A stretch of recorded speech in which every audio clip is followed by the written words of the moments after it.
Craig Hinds, who some of you may know from Watershed, has just released his solo debut album. We joined him at his listening session, where he told us a bit about the album and future plans. I was figuring out when we got lost. You know, for a while I'd been thinking about a solo record. Watershed has recorded 4 studio albums and a best of, and you know, for me, from a creative perspective, when I finally made the decision to put a solo album together, I suddenly felt this relief. I knew I'd made the right decision, and at that point it was pretty much get out there and do this thing. It just sort of seemed to unfold really comfortably.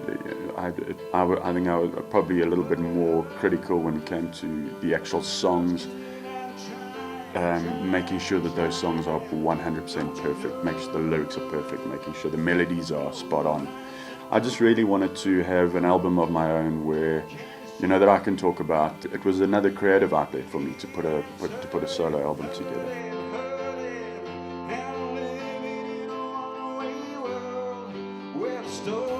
It would make sense to talk about the album as a lot of writing on the move. So a lot of the songs were primarily, I've always been a piano-based writer. You can't take a piano on the road with you, so it was really about traveling with an acoustic guitar, you know, hotel rooms and lots of train rides, and coming up with a lot of simple acoustic lines, which then evolved into the song as you'll hear it. So I was heading out to do a songwriting session, and as you do, it was London, it was the middle of winter, and you know, I was just in a completely open, free, creative space, and found a little local pub in London, and had a good night out. And the next morning I had to head out of London, about 2 hours by train, to go and write with 2 guys, Obi and Tim. I mean, I was super hungover and it's rock and roll. And the whole way on the train, I just wanted to turn around. I wanted to come home. It was enough. Creatively, I wasn't there. I headed out, eventually got to my destination, climbed off the train and sat on the platform for another hour. No one arrived to pick me up. I didn't know where I was. My head was pounding, and I literally got off my guitar and I turned around to get back on the first train back to London, and this car screeched up, and I got in and we went and wrote. And it's funny because to cut a short story long, when I got back on the train to head back home, I had on my phone this most incredible song that we had just written. And the whole way back for 2 hours, I just repeated the song. I was listening to it. I didn't have my headphones, I was holding it close to my ear. And I was thinking, that song would never have been born, it would never be around. And at any point, I could have pulled the plug on the opportunity. And I just pushed through, and it's the most amazing thing where you know that song is now on that album. That whole story pushed me into writing a song called Opportunities Go Missing, you know, and the essence of Opportunities is there's so much to life, and I know that, especially coming from Johannesburg, the buzz and the hustle and bustle of city life and working, and people with this desperation to work and make money, you lose touch with life and time with friends and family and that sort of thing. And you know, before you know it, every single thing you've done is focused on your job, and you need to, by doing that, there are so many other opportunities in life that you're missing out on. So it's to grab every opportunity when you can and take it and use it. I suppose if I really had to think about it, there's a song called Leave Tomorrow Behind, which for various reasons I completely love it. I think, first of all, the vocal on there is something that I love the sound of it. The fact that you can pick the guitar up and play it and it just sounds complete. Lyrically, it's sort of me. It's quite it's introspective. It's I suppose sad in a way. but it's everything that during that album time I was feeling a lot about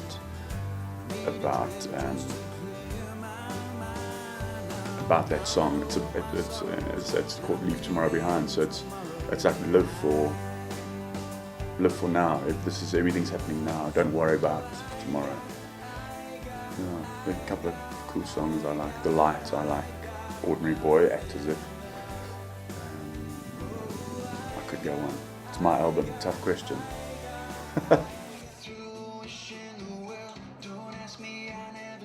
So yeah, you're probably going to, once you've all gone and got the album, which I know you're all going to do, there's a song at the end. It's a track called Call Me Maybe, which is a super big worldwide pop song done by Carly Rae Jepsen. We were towards the end of recording the album, and Jamie and I mentioned it before, the producer, we were sitting there and thought, you know what, it might be cool to put a cover song on. And yeah, just sort of pretty much screwing around in the studio, pick up an acoustic and start playing that song. I wanted to make it my own. My vocal needed to be strong in it.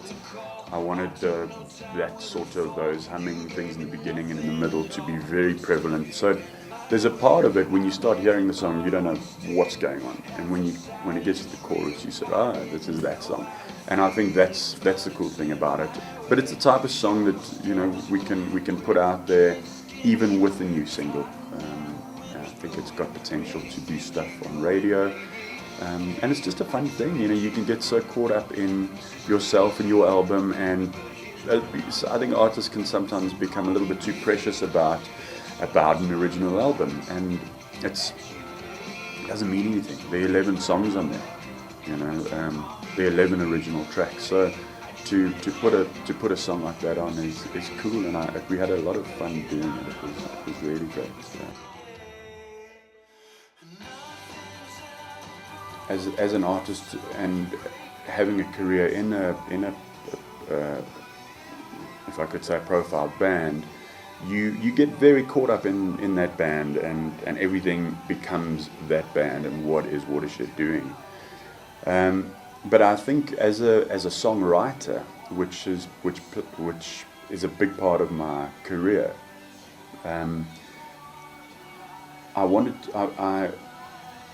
I would be Craig Hinds as a songwriter, and I want to establish that because that's something that I will be doing forever.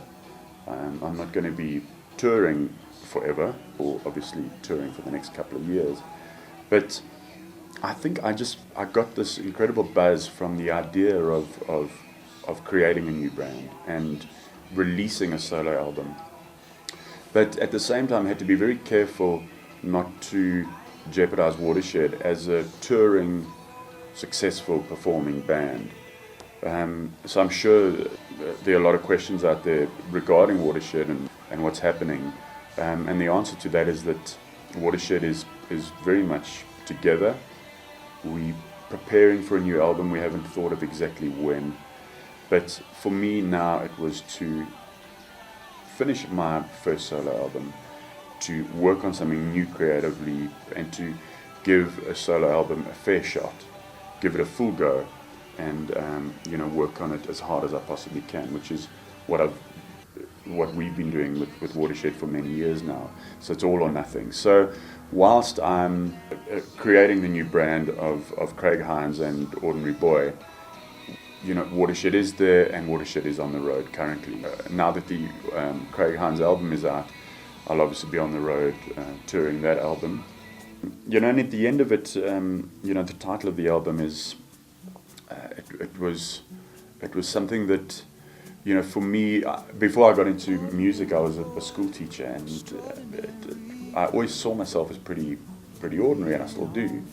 And moving from being a teacher to into the music world, nothing really changed. I pride myself in the fact that as a person, I haven't changed in any way. And when we were trying to pick out the album title, Ordinary Boy kept coming up. The billions of people, and we all pass each other in the streets as ordinary people. We don't know one person from the next and what anyone's doing, but within each person there's something, there's someone that's extraordinary, and that's where the album title came from.